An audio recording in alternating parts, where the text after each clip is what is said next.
और बलूचिस्तान में मानसून बारिशों ने तबाही मचा दी। ओथल में ग़िज़ाई किल्लत पैदा हो गई है। बारिश और सैलाब से मुतासरा अफराद ने शिकायत के अंबार लगा दिए।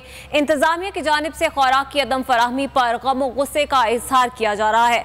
मज़ीद तफसीलात क्या हैं जानेंगे नुमाइंदा बोल न्यूज़ इलियास कंबो से। बताइएगा इलियास। और आपको ये भी बताते चलें कि बोल न्यूज़ के एंकर पर्सन मुदस्सिर इकबाल भी बलूचिस्तान में मौजूद हैं। वहाँ पर बाकायदा से वहाँ पर सूरत हाल के हवाले से गाहे बगाहे आगाह भी कर रहे हैं। उनके हमरा वो भी मौजूद हैं, उनसे तफसीलात जान लेते हैं।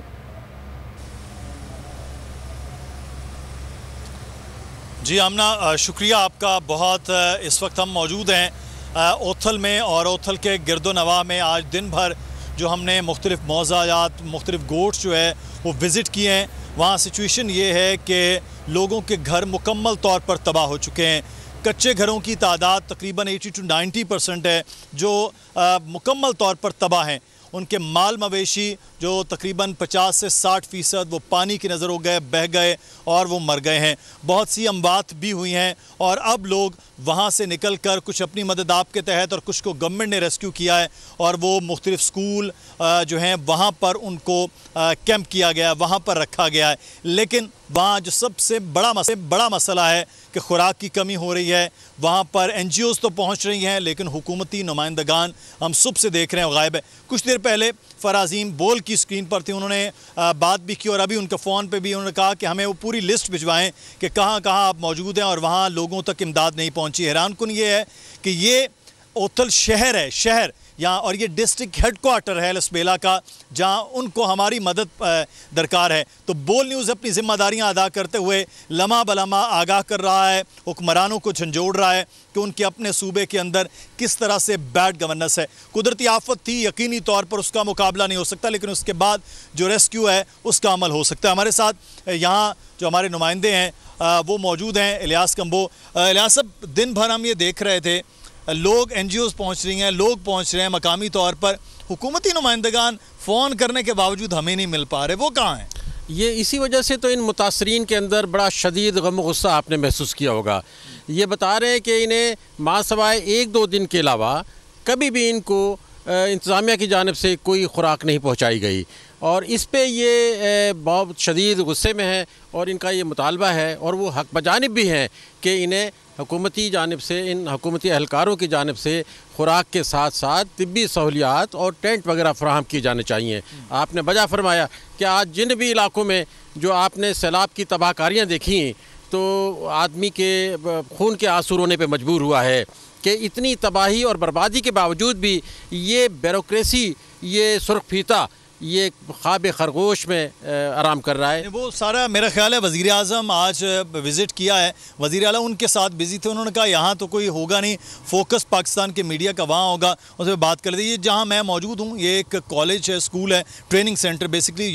यहाँ लोग मौजूद हैं, पीछे फैमिलीज़ हैं, उनको यहाँ रेस्क्यू किए गए।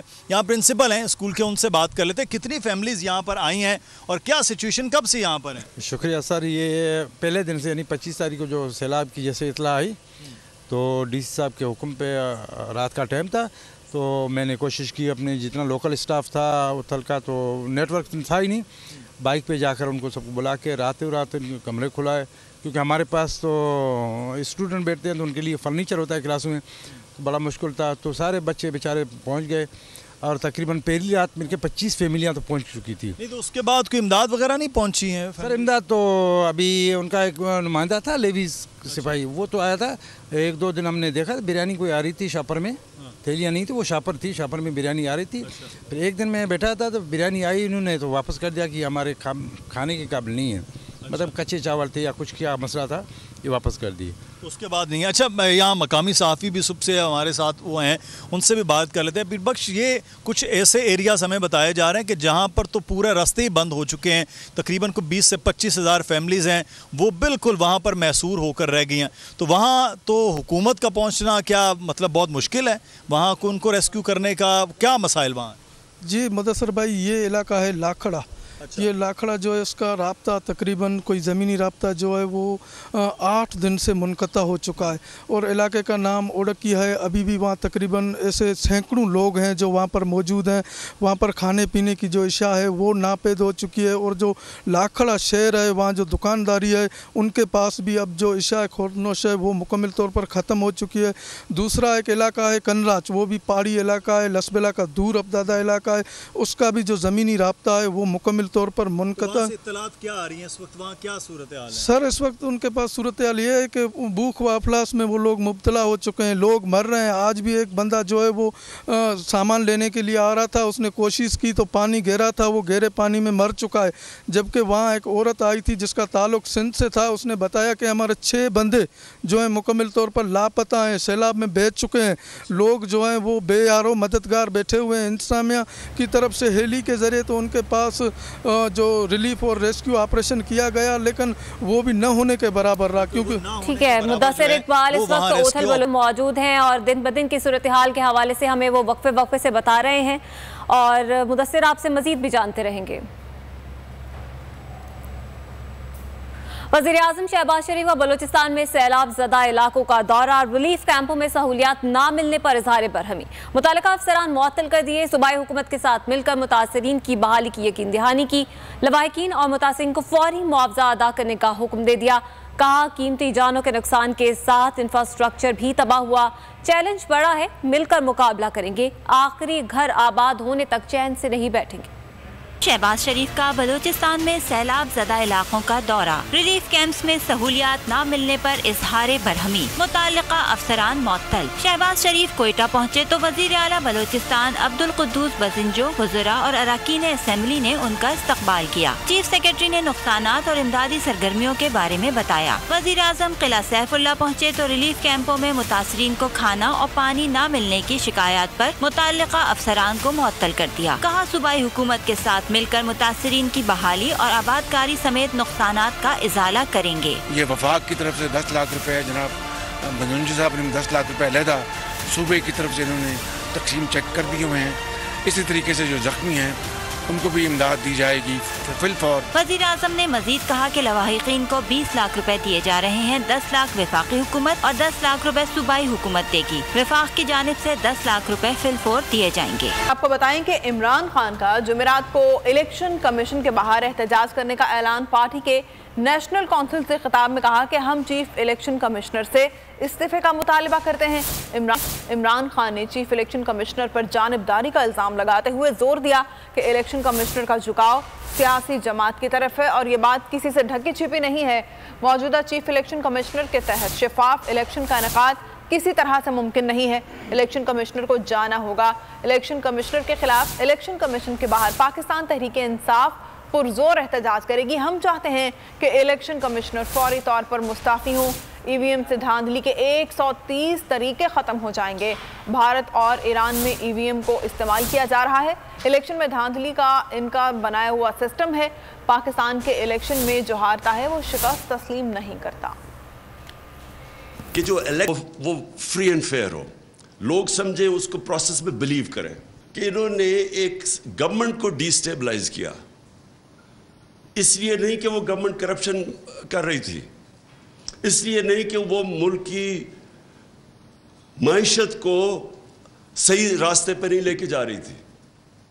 महंगाई का इन्होंने इस्तेमाल किया कि जी महंगाई की वजह से हम गवर्नमेंट कराना चाहते हैं। ये अब वाज़ेह है कि ना इनका इंटरेस्ट था इकॉनमी, ना इनका इंटरेस्ट था महंगाई, सिर्फ एक इंटरेस्ट था एनआरओ लेना। इस मुल्क के अंदर हमें कभी इजाज़त नहीं देनी चाहिए कोई इस मुल्क की क़यादत करे जिसका सब कुछ पाकिस्तान में ना हो। ये क्या वजह है कि आप पाकिस्तान के प्राइम मिनिस्टर बनना चाहते हैं, वजीर बनना चाहते हैं, पैसा आपने मुल्क से बाहर रखा हुआ है। बच्चे कहते हैं हम पाकिस्तान के शहरी नहीं हैं, हम ब्रिटिश पासपोर्ट होल्डर हैं, इसलिए जवाबदेह नहीं है। अरबों रुपए की प्रॉपर्टीज में ये रहते हैं वहाँ। जो लोग क़यादत में आके बिलीव ही नहीं करते पाकिस्तान में, क्योंकि इसलिए वो इंश्योरेंस पॉलिसी में पैसा बाहर भेज देते, तो उनको क्या हक है इस मुल्क की क़यादत करने का? इस मुल्क की क़यादत उसको करनी चाहिए उन लोगों को जिनका सब कुछ पाकिस्तान में हो, स्टेक पाकिस्तान में हो, जीना मरना पाकिस्तान में हो। तो ऐसी मैंने फ़ोन देखा कोई 11 बजे, तो मैं उस फ़ोन के ऊपर देख रहा हूँ कि पब्लिक सड़कों के ऊपर निकली हुई है। उसके बाद थोड़ी देर के बाद टीवी लगाया हमने, टीवी के अंदर देखा कि पब्लिक, तो जो पब्लिक निकली उस दिन, मैं आप यकीन करें कि सारी मेरी जो स्ट्रगल है, सबसे ज़्यादा खुशी मुझे उस दिन इसलिए हुई। लेकिन ये जो मुझे खुशी मिली कि जब आप देखते हैं कि आपकी कौम के अंदर शऊर आ गया है, जब एक हजूम कौम बन गई है, ये मुझे खुशी मिली। ना इन्होंने इस मुल्क के अंदर कभी भी कोई इस्लाहात की हैं, ना इन्होंने कभी मुल्क के फ्यूचर का सोचा। ये हम पहली दफ़ा हमारी गवर्नमेंट थी जिसने बिलियन ट्री सुनामी शुरू की, दरख्त माहौलियत का सोचा। किसी ने सोचा ही नहीं था माहौलियत का। यहाँ माहौलियत का सोचना तो दूर की बात है, इन्होंने जो पुराने हम अंग्रेज के बनाए हुए थे जंगल वही कटवा दिए। और कोई नहीं बचेगा, एहतसाब सबका होगा। लॉन्ग मार्च के दौरान अवाम पर तशद्दुद में मुलव्वस अहलकारों के खिलाफ हुकूमत का घेरा तंग। पंजाब हुकूमत ने मजीद 2 अफसरान के तबादलों का नोटिफिकेशन जारी कर दिया। Additional IG special branch Punjab doctor Usman Anwar को तब्दील करके उनकी खिदमात विफाक के सपोर्ट कर दी गई, जबकि DIG ऑपरेशन सुहेल चौधरी को ओहदे से हटा दिया गया। PTI रहनुमा शहबाज गिल ने भी ट्वीट किया, रद्द अमल देते हुए कहा कि जिसने खवातीन की बेहुरमती की उन सब का एहतसाब होगा। बच्चों पर तशद्दुद, वकला पर तशद्दुद किया, उनके खिलाफ कानूनी कार्रवाई होगी। ये पहला कदम है। मजीद कहा कि कानून आगे अपना रास्ता लेगा। खान 25 मई को नहीं भूला और ना भूलने देगा। कराची में पीपल्स पार्टी का गढ़ कहलाए जाने वाला इलाका लियारी बारिश के बाद सीवरेज के पानी में डूब गया है। लियारी की गलियां और सड़कें कीचड़ और कचरे से भरी हुई हैं। मजीद तफसीलात जानेंगे बोल न्यूज़ के नुमाइंदे अमजद कायम खानी इस वक्त लियारी में रुकने सिंध असेंबली अब्दुल रशीद के हमरा मौजूद हैं। अमजद बताइएगा इस वक्त क्या सूरत हाल है लियारी की? जी बिल्कुल, हालिया बारिशों ने कराची के दिल लियारी का हुलिया बिगाड़ कर रख दिया है। लियारी का तमाम सीवरेज का जो इंफ्रास्ट्रक्चर है वो तबाह बर्बाद हो चुका है, निज़ाम बोसीदा हो चुका है। ये मसाइल हैं क्या? रुकने सिंध से हैं सैयद अब्दुल रशीद हमारे साथ मौजूद हैं, उनसे जानने की कोशिश करेंगे। रशीद साहब फरमाइएगा, लियारी की इस बदतरीन सूरत हाल का जिम्मेदार है कौन? लियारी के लोग मुस्तकिल इन मसाइल का शिकार हैं। सीवरेज का निज़ाम तबाह, कचरा उठाने वाला कोई मौजूद नहीं है। लगता है कि सिंध के अंदर कोई हुकूमत और कोई गवर्नमेंट जो है वो मौजूद नहीं है। इस वक्त इस पूरी सूरत हाल के अंदर जब आवाम एहतजाज करती है और बात करती है और आवाज़ उठाती है तो उसके ऊपर भी जो है भी शोर शराबा होता है और उस शोर शराबे के ख़िलाफ़ फिर झूठी FIR काटी जाती हैं। ये सूरत हाल है। इसके ऊपर सारी बातें वज़ीर आला सिंध के भी बराह रास्त इल्म में हैं। असेंबली फ्लोर के ऊपर भी मुस्तकिल मैं इसके ऊपर बात करता रहा हूँ। ये हक़ाइक़ आपके सामने हैं। बिल्कुल, सैयद अब्दुल रशीद हमारे साथ मौजूद थे, तफसील से लियारी के मसाइल के बारे में बता रहे थे। लियारी के जो मसाइल हैं उनमें सीवरेज का मसला सबसे बड़ा। बहुत शुक्रिया अमजद कायम खानी, आगाह कर रहे थे। आगे आपको बताएं कि Pakistan hockey team Commonwealth games में अभी तक कोई मैच नहीं जीत सकी। लगातार नाकामियों की वजूहात क्या हैं? पाकिस्तान टीम के डच कोच से एजाज वसीम बाकरी की बर्मिंघम में खुसूसी गुफ्तगू हुई है। आइए जानते हैं। मैं इस वक्त बर्मिंघम में मौजूद हूँ। पाकिस्तान अब तक 2 मैचेस खेल चुकी है। मेरे साथ पाकिस्तान हॉकी टीम के हेड कोच एक्मन मौजूद हैं। पाकिस्तान ने पहला मैच साउथ अफ्रीका के खिलाफ खेला जो कि 2-2 से बराबर। पाकिस्तान को न्यूजीलैंड के हाथों 4-1 से शिकस्त हुई है। सो कोच से पूछते हैं, अब पाकिस्तान का स्कॉटलैंड और ऑस्ट्रेलिया के साथ 2 मैचेस इस कंपटीशन में बाकी हैं। सो क्या चांस है? Pakistan lost against New Zealand, so any chance Pakistan to reach semifinal? Of course there's a chance, but then we need to win both the matches. What is the issue with Pakistani team? They lost in Asia Cup, did not qualify for the World Cup.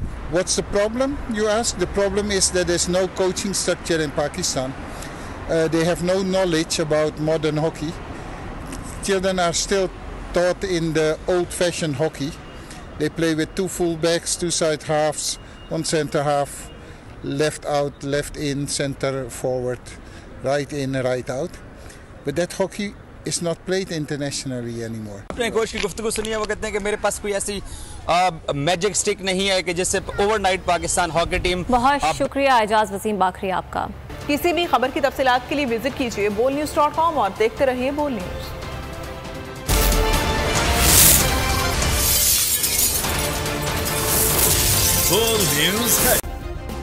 Subscribe करें और bell दबाएं ताकि कोई खबर रह न जाए।